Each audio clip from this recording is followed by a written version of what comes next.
मैं उनको धन्यवाद देना चाहता हूं।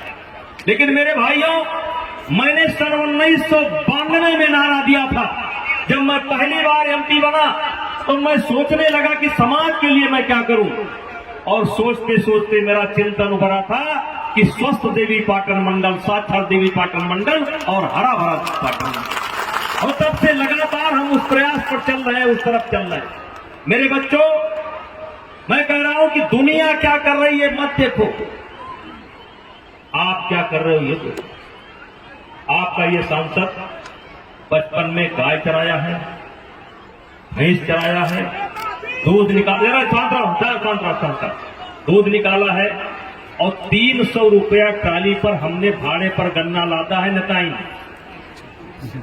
300 रुपया ट्राली पर हम भाड़े पर गन्ना लादने का काम किए। हम अपना दरवाजा साफ किए, हम आलू बोए हैं, गन्ना दौड़ दौड़ करके तब हल से बोया जाता था, कोई काम हम लोगों ने नहीं किया। मेरे बच्चों, मैं कहना चाहता हूं, ये शरीर एक ऐसी चीज है, इससे आप जितना काम लोगे, इससे आप जितना काम लोगे, ये शरीर आपको उतना आराम देगा, और इस शरीर को जितना आराम दोगे, ये शरीर उतना ही आपको कष्ट देगा। ध्यान रखना मेरी बात को। इस शरीर से जितना काम लेंगे आप, ये शरीर आपको आराम देगा, और इस शरीर से जितना, इस शरीर को जितना आराम देंगे, ये शरीर आपको उतना कष्ट देगा। और इसीलिए किसी विद्वान ने कहा है, कुछ लोग हैं जिनके पास एक्सरसाइज करने के लिए समय नहीं है। उसके लिए किसी विद्वान ने कहा है कि जिस व्यक्ति के पास व्यायाम करने का समय नहीं है, वो लोग लंबी बीमारी शीघ्र ही उनके दरवाजे पर आने वाली है, और उस बीमारी का इलाज कराने के लिए समय भी निकाल लें और धन भी निकाल लें। मैं कहना चाहता हूं, कौन क्या कर रहा है ये मत देखो, तुम क्या कर रहे हो ये देखो, मैं क्या कर रहा हूं ये देखो। और ये जो मोदी जी ने सांसद खेल प्रतिस्पर्धा का शुरुआत किया, पूरे लोकसभा में होने वाली है, पूरे देश के लोकसभाओं में हो रही है। हक है इस बात का कि कैसरगंज लोकसभा में सबसे बेस्ट तरीके से होती है, अच्छे तरीके से किसी भी लोकसभा में नहीं होती। ये कोई उत्सव नहीं है। हम लोग चाहते हैं गांव गांव में खेल हो, गांव गांव में खेल हो, हर बच्चा खेले, कोई खेल खेले, लेकिन खेल जरूर खेले। जब तन स्वस्थ रहेगा तो मन स्वस्थ रहेगा, और तन और मन जब स्वस्थ रहेगा तो जो भी काम करोगे वो बढ़िया काम करोगे, जो भी काम करोगे वो बढ़िया तरीके से करोगे। इसलिए आज हम सब लोगों को शपथ लेने की जरूरत है अपने मन में। वैसे शपथ तो बहुत लेते हैं, वैसी शपथ नहीं लेना है, अपने मन के अंदर शपथ लेना है। अपने मन के अंदर शपथ लेना है कि हमको आधा घंटा, 45 मिनट, 1 घंटा निकालना है व्यायाम के लिए, कसरत के लिए। और ये गांव के जो लड़के यहाँ पर मौजूद हैं, काफी किसान परिवार के लड़के मौजूद हैं, हम सबसे कहना चाहते हैं, अगर गाय आपके पास नहीं है, भैंस आपके पास नहीं है, तो आपके घर में दूध नहीं होगा। अगर आपके घर में दूध नहीं होगा, आपके घर में दूध नहीं होगा, तो आप स्वस्थ नहीं हो सकते। अभी मैंने दीपक जलाया पयागपुर में, ये दीपक बुझ गया क्या है? देखिए बुझ गया, ये दीपक बुझ गया, ये पूरा भरा हुआ था, ये पूरा रियल साहब ऐसे पयागपुर में बुझ गया।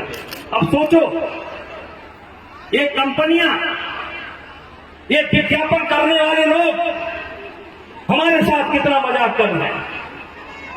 जैसे तिल का तेल, जब हम 4 किलो तिल पिराते हैं तो 1 किलो तिल का तेल निकलता है। कितने में? 4 किलो तिल के तेल में 1 किलो तेल निकलता है, और ये 130 रुपया किलो तेल बेच रहे हैं तिल का।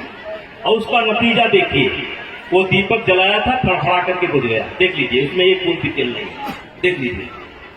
ऐसे पयागपुर में अभी हमने दीपक जलाया था, फड़फड़ा करके बुझ गया। ऐसे बहादुरगढ़ सोनीपत में आग लगने से बची। ऐसे पंडाल के बगल में लगा हुआ था हमारा मंच, और बगल में हमने दीपक जलाया, फड़फड़ा करके आग लग गई। हम कौन थे, क्या हो गए और क्या होंगे अभी। आओ मिलकर के विचारें ये समस्याएं सभी। यद्यपि हमें इतिहास अपना प्राप्त पूरा है नहीं, फिर भी हम कौन थे ये भी अधूरा था। आज पैसे के लिए कितना गिरा हुआ काम करते हैं लोग, पैसे के लिए कितना गिरा हुआ काम करते हैं लोग। ऐसे कानपुर से एक मिठाई आती है 100 रुपया किलो मिल्क केक रखी हुई, आइए जाइए मरिए।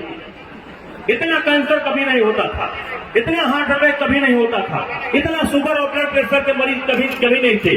जब से हमने गाय पालना छोड़ दिया, जब से हमने भैंस पालना छोड़ दिया, जब से हमने बकरी पालना छोड़ दिया, जब से हमने अपना सब्जी पैदा करना बंद कर दिया, जब से हमने मूली बंद करना, हम मार्केट के सहारे हो गए। और मार्केट के सहारे हो गए तो आज उसका परिणाम देखो। इसलिए मेरे बच्चों, दुनिया क्या कर रही है मत देखो, आप क्या कर रहे हो ये देखो। आप क्या कर रहे हो ये देखो। और इसके सबसे जरूरी है कि आप एक्सरसाइज जरूर करें। आपके घर में दूध होना ही चाहिए, और जिनके घर में दूध होता है ये जान लो, अगर आप अपनी पूरी मेहनत, मजदूरी, भूसे का दाम, हरे चारे का दाम, गोबर उठाने का मजदूरी सब निकालोगे तो 100 रुपया किलो लागत आती है। लेकिन खरीद कर खाने 30 रुपए में। जो 30 रुपया वाले खाते हैं वो दूध नहीं है। जो मेहनत करके खाते हैं, अरे पानी भी नहीं है मम्मा, पानी भी नहीं है, गढ़ाक पानी है, वो गढ़ाक पानी है। और इसलिए मेरे बच्चों, अब चूंकि मुझे जल्दी है, मैं जल्दी क्या बताऊं, लेकिन हमें प्रेरणा लेनी चाहिए। जैसे एक मिनट का सदुपयोग करना चाहिए। हर आदमी के लिए 24 घंटा होता है, किसी के लिए 25 घंटा नहीं होता।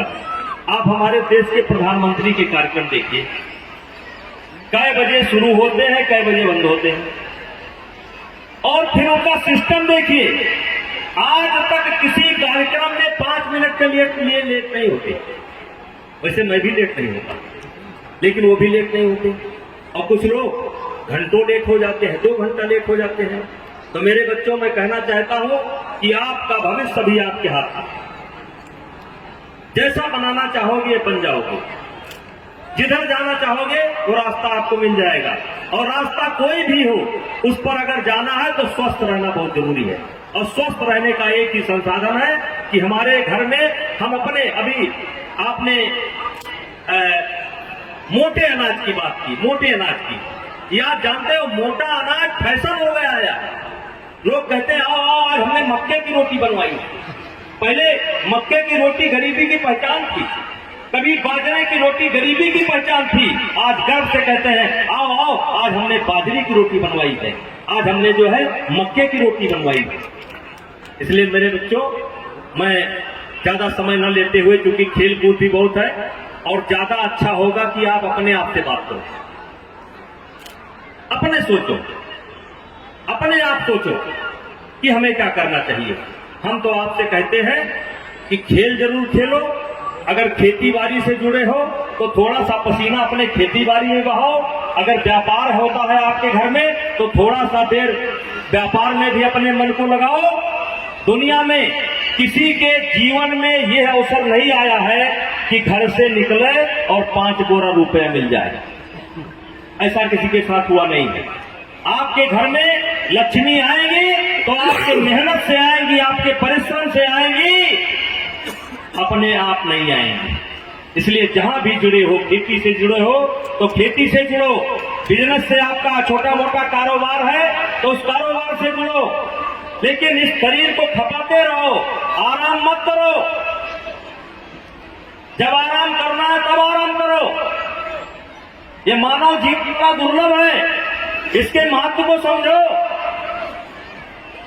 और इन शब्दों के साथ पुनः कहा कम समझना ज्यादा, और मैं अपनी बच्चियों को भी बहुत बहुत धन्यवाद करता हूं।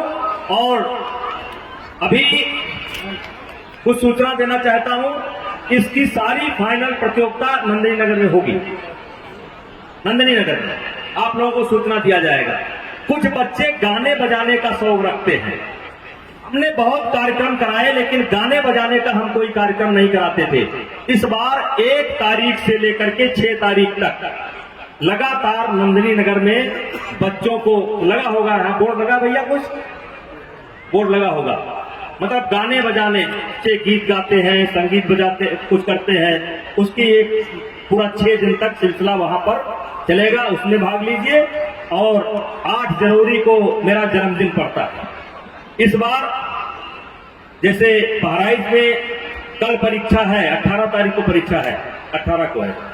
बहराइच में प्रतियोगिता हो रही है, श्रावस्ती हो रही है, गोंडा हो रहा है, बलरामपुर हो रहा है, फैजाबाद हो रहा है, बाराबंकी हो रहा है, लखनऊ हो रहा है, बनारस हो रहा है, देवरिया हो रहा है, गोरखपुर हो रहा है। इस बार सारे बच्चों की जो मोटरसाइकिल बढ़ती है वो नंदिनी नगर में ही बांटी जाएगी। सारे जिले के बच्चे वहां पर आएंगे और हम आप लोगों को चूल्हिया नेवार न्योता देते हैं। नेताइन तो हम देते हैं, हाँ, चूल्हिया नेवार न्योता देते हैं। पूरा स्टाफ आप लोग तय करिए कैसे आएंगे, कैसे आएंगे, आप सोचिए कैसे आना है। और राजेश सिंह दरोगा हाथ रहे कह रहे हैं बस तो हम ही दे देंगे यहाँ के लिए।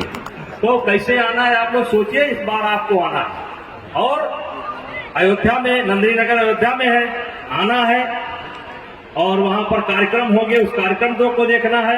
और एक नंदिनी माता का मंदिर बनाना मैंने प्रारंभ किया है, क्योंकि आज जो कुछ भी मैं हूं उसमें नंदिनी माता का बहुत आशीर्वाद है।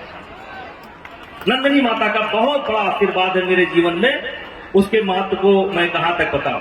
लेकिन जहां तक स्वास्थ्य का सवाल है, मेरे जिंदगी में कई अवसर ऐसे आए हैं कि मुझे नदी कूद करके जान बचाना पड़ा है, मुझे ट्रेन कूद करके जान बचाना पड़ा है, मुझे मकान कूद करके जान बचाना पड़ा है। मेरे बच्चों, अगर मैं स्वस्थ न होता तो आपके सामने खड़ा ना होता। इसलिए स्वास्थ्य के महत्व को समझो। अगर स्वस्थ नहीं रहोगे तो ट्रेन का सफर करोगे, सीट तुम्हारी होगी, बुकिंग तुम्हारी होगी, लेकिन अगर कमजोर रहोगे तो उस पर कोई तगड़ा आदमी तुमको धक्का दे करके बैठेगा, तुम नहीं बैठोगे। एक बार मैं डीएम साहब बिहार से, वहां से आ रहा था भागलपुर से, तो तिनसुकिया एक ट्रेन चलती है, तिनसुकिया। तो उसमें एसी फर्स्ट नहीं था, उसमें हम सफर कर रहे थे।